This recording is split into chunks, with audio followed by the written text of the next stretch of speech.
Hello, my name is Lisa Leibering. I was the production designer for Cymbeline, and today I'm going to show you how to make the movable rod puppets that we used in our production. These are simple little jointed flat puppets, and they can be a lot of fun to make and personalize. So the items you will need to make these puppets are some paper for a pattern, some thin cardboard or chipboard, nice sharp scissors, a pen or a pencil, 1/8 inch brads, an 1/8 inch hole punch, some dowel rods, popsicle sticks, skewers, straws, or whatever medium you would like to support your puppet with. And then whatever you want to use to decorate your puppet with. A photo, a clipping from a magazine, some fabric, some felt. Have some fun with it. All right, our first step to make our puppet is to make our pattern. So I like to start taking my paper and I'm going to fold it in half and start by making my torso. So all I'll do is just generally draw out the shape of my torso on the fold, so I'll have it symmetrical. And then I'll cut it out and I end up with something that looks like this. Okay.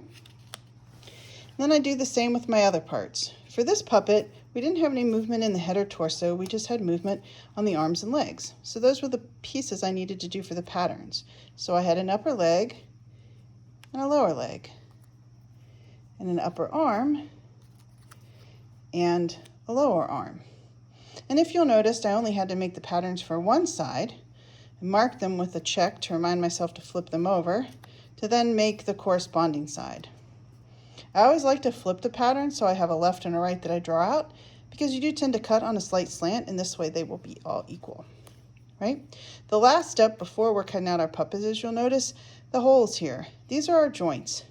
It's important to mark those and then pop them out with your hole punch before you make your puppet. It just makes your puppet line up more easily and will allow for much better movement. Okay, so once we have our patterns all finished, then we're going to take our chipboard or our thin cardboard, take your pattern, you're going to set it on your cardboard. Again, I always like to be thoughtful about having my pattern right at the edge so that I don't waste any materials. So I'll trace right around it, and then make sure you trace those circles you have for where you're going to punch your holes. And then repeat that with all your pieces. Again, remembering to take your arms and legs and flip them over so you cut a left and a right. Once you've cut out all your pattern pieces, now we're going to assemble our puppet. So we need our 1/8 inch brads and our 1/8 inch hole punch. I like these heavyweight industrial ones. They're not that much more expensive than the regular ones, and they work really well on the cardboard or the chipboard. They also have a hole here at the top, which is great because then you can see the circle that you marked. So when I go to punch my hole, I just take my pattern piece, I line it up with my hole punch, and I punch my hole. To make my body parts, I'll simply take my lower arm and my upper arm. And again, you can see where there's drawing on this from where I traced it around. If you don't want that to be seen, all you have to do is to flip them over, right? So then I can use the side up, side down, side up, side down, all right? So I'm going to take my arm, and I'm going to take one of my brads. I tend to like to assemble my arms and legs and then attach them to the torso. You put your brad right through both holes, and you have two little legs here sticking up. And you just take those, fold those down, and you have your arm.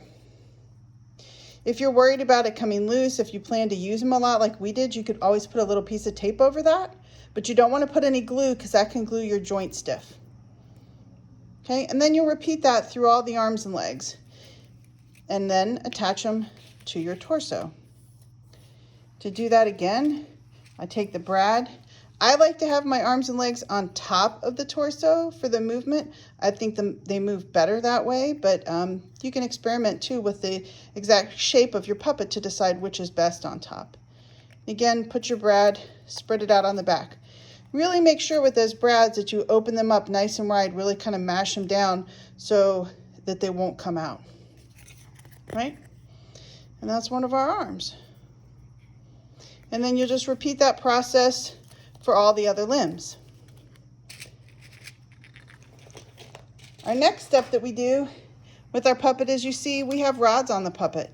Now you can use anything that you want. I use some thin popsicle sticks and a dowel rod. I like to hot glue mine on. You could also use tape. You could use glue dots. You could really use whatever you want.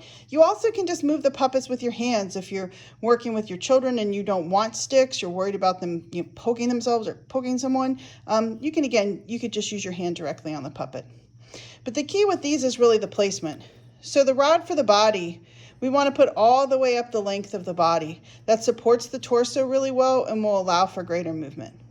When we're working with the arms, we want to put the rod at the far end of the arm so we can have full range of motion. If we put the rod up here, we can get less motion this way and can sometimes struggle with our angles. So we want to put it all the way at the wrist so we can get nice motion that way. And the same with the feet. For the feet, I use shorter rods. I just cut the popsicle sticks in half so they wouldn't be so long. And again, put them right at the bottom at the edge so I could get the most movement. You don't have to have movable arms and legs, and you don't even have to have rods on everything. You could have jointed legs and not rod them and just let them move freeform on their own, whatever you like. And that's what the basic puppet looks like. Now for our show, since we had actors, we wanted the puppets to be personalized to look like the actors. So I took the actors' headshots. This is our fearless director, Jeff Chips. I took his headshot, manipulated a bit with Photoshop to get it in the right scale, printed it on some matte photo paper, and then cut it out so that we could have our faces. Ta-da! You could do the same with a photo you have. You could use a photo from a magazine. You could draw on the face. You could collage on the face. Whatever you want. Make the puppet yours. And then just glue or tape it on. And the same with dressing your puppet. I often like to use fabric clothing on the puppets because it moves really well, especially with the shirts. If you make a shirt that folds over your puppet and just slides right on over the head, then you can glue the edges closed. With the fabric, you can have a full range of motion right here with the arms, and you don't have to worry about the sleeve doing any weird things. So I tend to like to work with the fabric, right?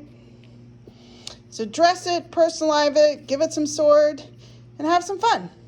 That's how you make our Cymbeline rod puppets.